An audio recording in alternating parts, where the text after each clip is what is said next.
Bueno, hermanos, la semana pasada hablábamos que el Salmo 24 nos dice en las palabras que menciona, en los primeros versículos, establece que Dios es el creador y autor de la vida y de todo lo que podemos ver. Es una de las cosas que vimos la semana pasada. También vimos que el Salmo 24 establece que el hombre es incapaz de estar delante de la perfección de Dios por causa del pecado. Esa es la segunda cosa que vimos la semana pasada. También hablamos de que Dios, a través del Salmo 24, en un reflejo muy fiel de lo que sería el Evangelio de Jesucristo, dice que hay esperanza de que Él aplicará una justicia para el hombre que lo busque. Y en conclusión, dijimos la semana pasada que tenemos que estar dispuestos a recibir su señorío y darle acceso a Dios, a este Rey de Gloria, mediante el arrepentimiento y la fe en Él. Y el Evangelio lo refleja después como que arrepentimiento por nuestros pecados y fe en el sacrificio de Jesucristo. Y terminamos comentando que un versículo de Apocalipsis que refleja este acceso que le podemos dar a Dios es cuando Jesús dice en Apocalipsis 3:20: he aquí, yo estoy a la puerta y llamo. Si alguno oye mi voz y abre la puerta, entraré a él y cenaré con él y él conmigo. Entonces ahora, en consecuencia de que entendemos estas cuatro cosas, las vimos la semana pasada, quisiéramos contestar esta pregunta: ¿en qué consiste hoy en día darle acceso a Dios a mi vida? ¿Qué implicaciones tiene para mi vida y cómo se da este acceso? Bueno, el mismo Salmo 24 nos lo va a contestar brevemente, pero muy explícitamente. Dice el versículo 5, si lo quiere buscar usted por favor, del Salmo 24.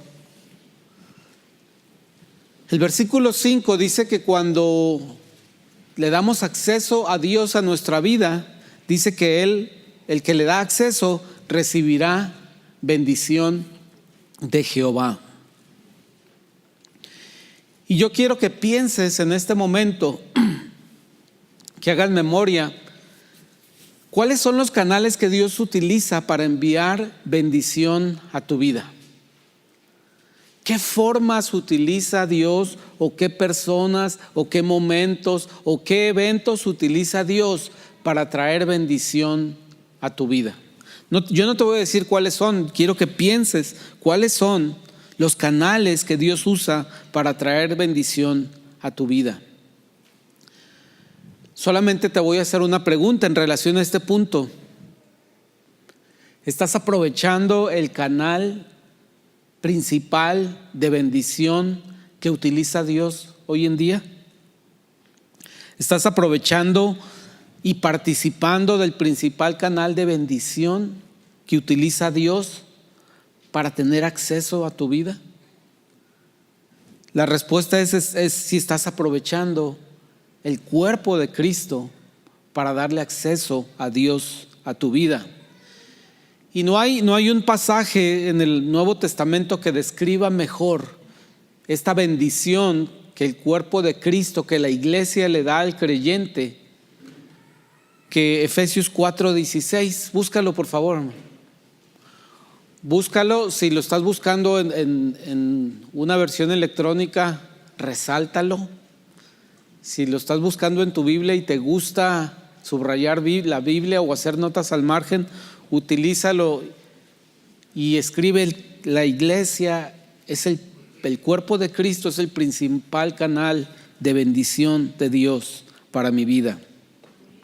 Dice Efesios 4:16, hablando del cuerpo de Cristo, dice: de quien todo el cuerpo, bien concertado y unido entre sí por todas las coyunturas que se ayudan mutuamente según la actividad propia de cada miembro, recibe su crecimiento para ir edificándose en amor.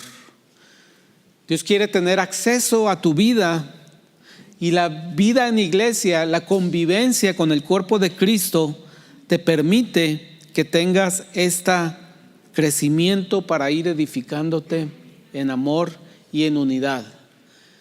Dios tiene acceso a tu vida cuando tú te permites convivir con la iglesia, convivir con su cuerpo, convivir con cualquiera que ha depositado su fe en Jesucristo y que es discípulo de Cristo. Y te vuelvo a preguntar, ¿estás aprovechando este canal de bendición o le estás negando a Dios acceso a tu vida al privarte de las oportunidades que tienes de convivir con el cuerpo de Cristo? He aquí, yo estoy a la puerta y llamo. Si alguno oye mi voz y abre la puerta, entraré a él y cenaré con él y él conmigo. En segundo lugar, darle acceso a Dios a tu vida también consiste en conocer una justicia diferente a la que estás acostumbrado. Si volvemos a ver el versículo 5 del Salmo 24, la segunda parte dice que aparte de recibir bendición, recibirá justicia del Dios de salvación. Y hermanos, estamos acostumbrados, quizá equívocamente, a pensar en la justicia únicamente a conflictos formales. Pero cuando la Biblia habla de justicia, no se refiere exclusivamente a contiendas oficiales, sino también se refiere a cualquier acción humana, cualquier acción que tiene que ver con relaciones humanas, sean familiares, sean amistosas, sean nuestros sentimientos. Se refiere mucho a la manera en la que juzgamos también en nuestra mente. Se refiere a la prudencia, se refiere al criterio que tenemos sobre las cosas. Entonces, pensemos en la justicia no solamente como el ser, el que sea vulnerado algún derecho que yo tengo, sino también pensemos en la justicia como el criterio que tenemos para evaluar las cosas. Y dice que si le damos acceso a Dios, Él nos va a dar un nuevo criterio para evaluar las cosas que pasan a nuestro alrededor. Y lo hemos mencionado muchas veces hablando de la perspectiva de Dios. Dios nos da una perspectiva diferente sobre las finanzas, sobre la ética laboral, sobre nuestro temperamento. Dios nos da un criterio nuevo y si le damos acceso a Él, Él nos va a dar el mejor criterio que puede haber para evaluar todas las cosas. Pero para aprender este criterio tenemos que aprender de Dios. Y es una de las cosas principales que hacemos como vida de la iglesia, tratar de aprender de Dios. Pero hermanos, si bien nosotros recurrimos a herramientas humanas para aprender de Dios, es decir, tenemos un maestro, una clase, leemos, estudiamos, tomamos notas, consultamos, investigamos, no significa que Dios puede ser aprendido utilizando las herramientas tradicionales de aprendizaje. De hecho, no podemos aprender de Dios utilizando las mismas herramientas de aprendizaje que utilizamos para aprender química o filosofía o literatura. Porque Dios no es una bacteria que podamos poner entre dos vidrios y que con un microscopio podamos aprender cómo funciona, podamos aprender cuáles son sus características. Dios tampoco es una galaxia hacia la cual podemos apuntar un telescopio y conocer su luminosidad, su magnitud, la distancia en la que está. Dios no puede ser aprendido, no podemos aprender de Dios utilizando las mismas herramientas que utilizamos para aprender cualquier otra cosa. Dios y su justicia, es decir, su criterio para las cosas, debe ser aprendido de un maestro especial que es el Espíritu Santo. Solo el Espíritu Santo puede utilizar las herramientas tradicionales de estudio para llevarnos al conocimiento de Dios. Por eso tenemos que hacer un énfasis en pedirle siempre al Espíritu Santo y procurar que el Espíritu Santo guíe nuestra comprensión de Dios. A veces emprendemos caminos aislados del Espíritu Santo y decimos: este autor es el que me enseña, este autor es muy bueno entendiendo el sufrimiento acerca de Dios, este autor es muy bueno en este tema.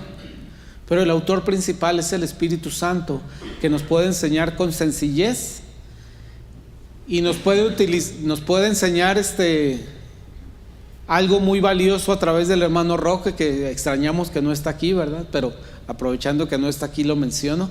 Un hombre con sabiduría, podemos aprender de él si el Espíritu Santo decide utilizarlo a él para aprender algo importante sobre el criterio de Dios.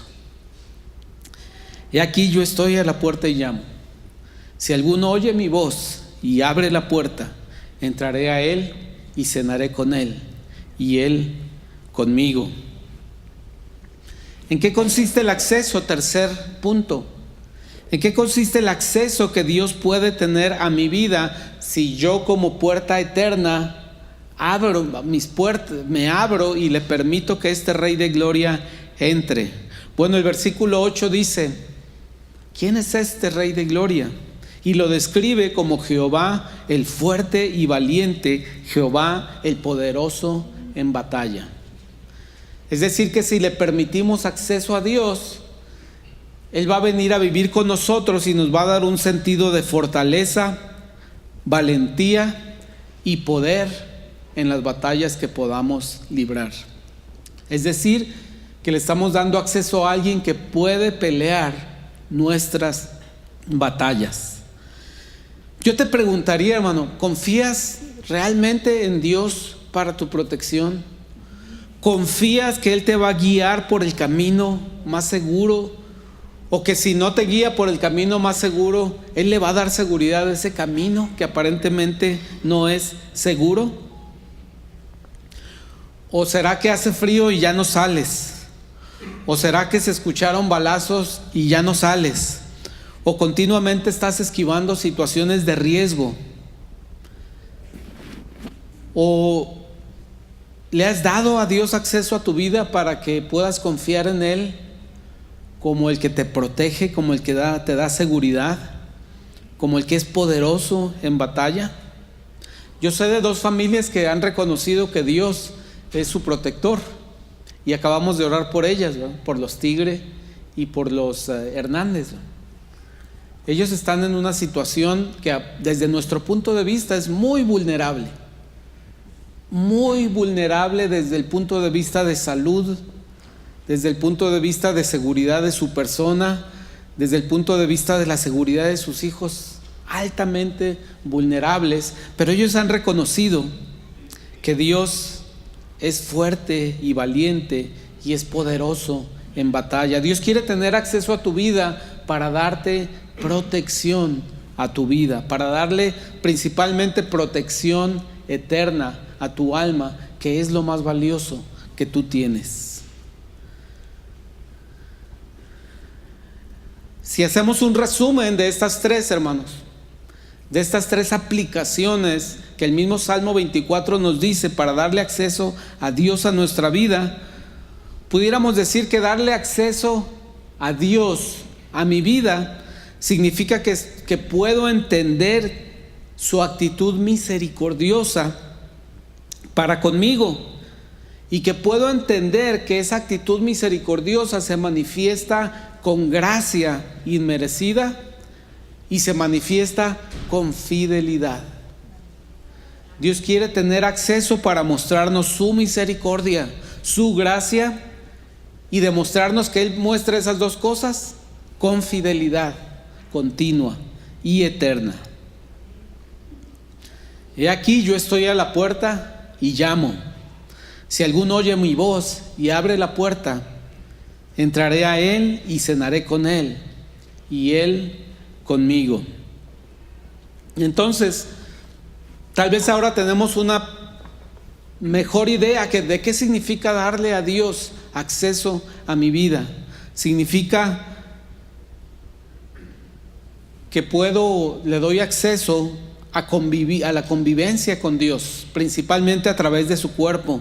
Significa que puedo conocer un nuevo sentido de justicia de parte de Él, y significa que puedo confiar en su protección y su guía, porque Él ahora está conmigo.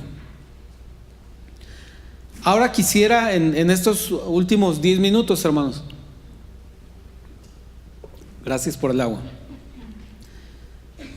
hacer un contraste entre el hecho de darle a Dios acceso voluntario a mi vida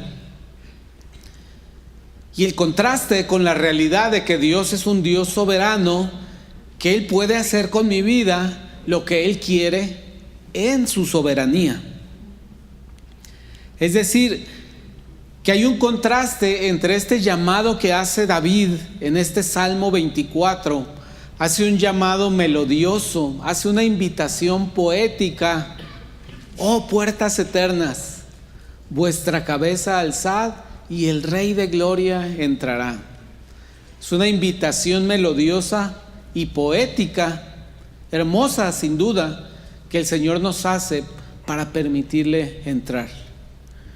Pero quiero establecer un contraste con un texto un poco más severo, que nos habla de darle acceso a Dios a nuestra vida.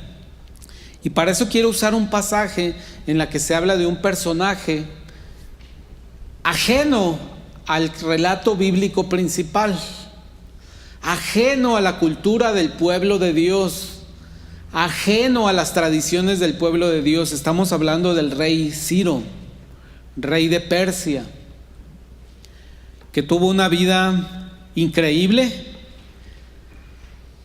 Y las condiciones en las que nació el rey Ciro y en las que vivió y llegó a ser rey no están relatadas en la Biblia, pero el historiador griego Heródoto hace un relato muy detallado de la vida del rey Ciro. Y hermanos, créanme, y les invito a que ustedes lo investiguen. Cuando uno lee lo que Heródoto escribió acerca de la vida del rey Ciro, pareciera que uno está leyendo una historia que toma algunos párrafos de la vida de Cristo y otros de la vida de Moisés.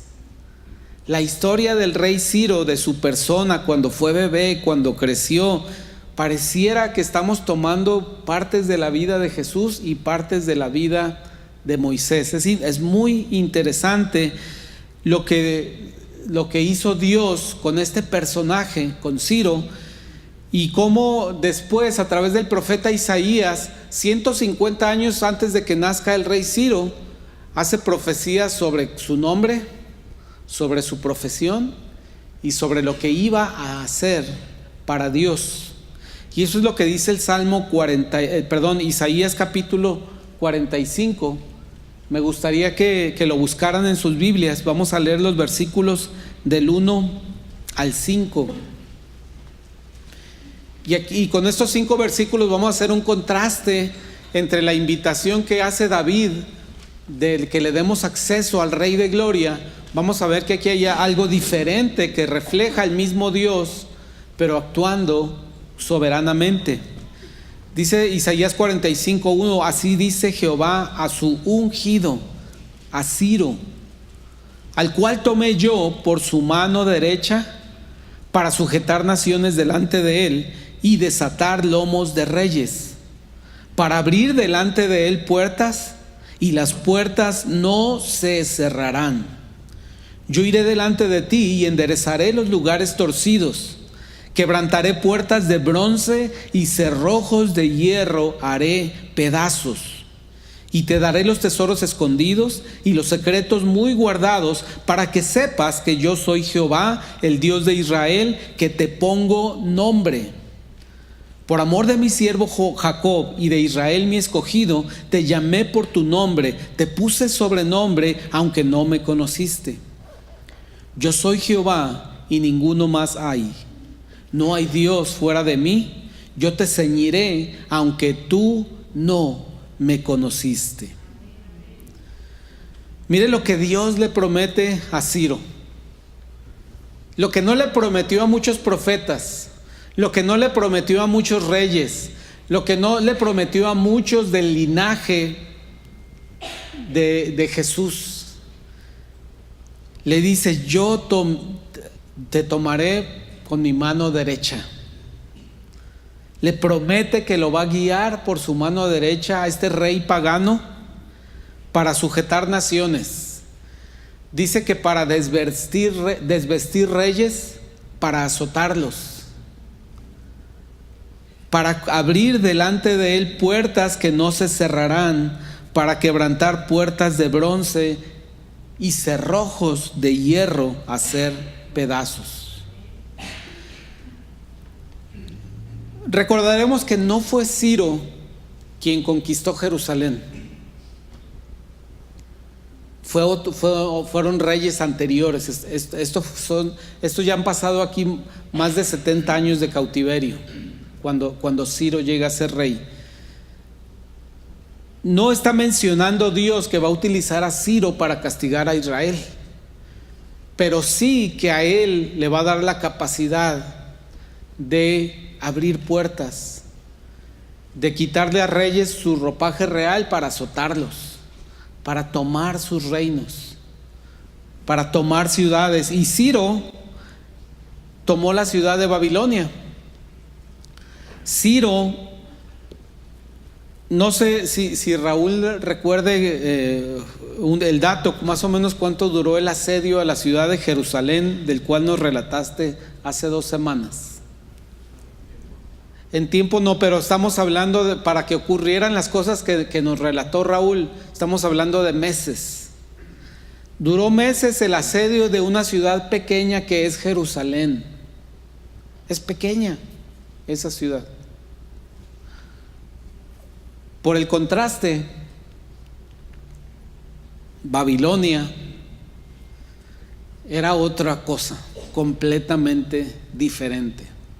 Era una ciudad que tenía cientos de puertas exteriores y aparte estaba protegida por un canal, un río que subía a un nivel que hacía imposible el acceso a las más de 120 puertas que tenía Babilonia. Y todas ellas tenían puertas de bronce y cerrojos de hierro. Y gracias a que Dios prometió estar con Ciro y le dio esta profecía que lo tomaría de su mano derecha para sujetar naciones, para abrir delante de él puertas, Ciro pudo tomar la ciudad de Babilonia en un día. Para ser más exactos, en una noche tomó la ciudad. Dice otra profecía acerca de Ciro que Dios le ayudaría a secar ríos. Y eso fue lo que hizo Ciro para tomar la ciudad de Babilonia. Hizo 130 canales pequeños para desviar el cauce de un río y dejarlas vacías y dejar el camino libre para que pudieran conquistar y abrir esas puertas de la ciudad de Babilonia. Ciro conquista a Babilonia, que era gobernada por Nabónido, que era el descendiente de 4ª generación de Nabucodonosor. Pero lo importante es que Dios permitió que Ciro fuera un conquistador para que él después pudiera permitir la libertad de su pueblo, pudiera permitir, una vez que conquistó Babilonia, que regresaran a la tierra de Canaán los hebreos, los judíos. Y no solo les permitió regresar, sino que les permitió que volvieran a amurallar la ciudad de Jerusalén. Permitió que se realizara esta reconstrucción. Isaías hace 3 profecías acerca de Ciro, las cuales se cumplieron en un hombre que ni siquiera tenía linaje ni parte en la historia de Israel, pero él utilizó para derribar puertas que Dios necesitaba derribar, para tener acceso a lugares donde Dios quería tener acceso. Hermanos, lo cierto es que Dios quiere tener acceso a la vida de sus hijos. Dios quiere tener acceso a tu vida. Y Él te invita a que le permitas entrar utilizando el Salmo de David. Puertas eternas, vuestra cabeza alzad y el Rey de Gloria entrará. Pero la realidad y el contraste es que Él puede levantar un Ciro en tu vida.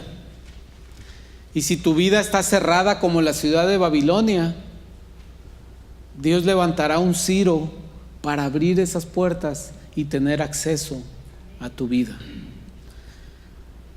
Dios es un Dios bueno, pero dice que al que ama, castiga.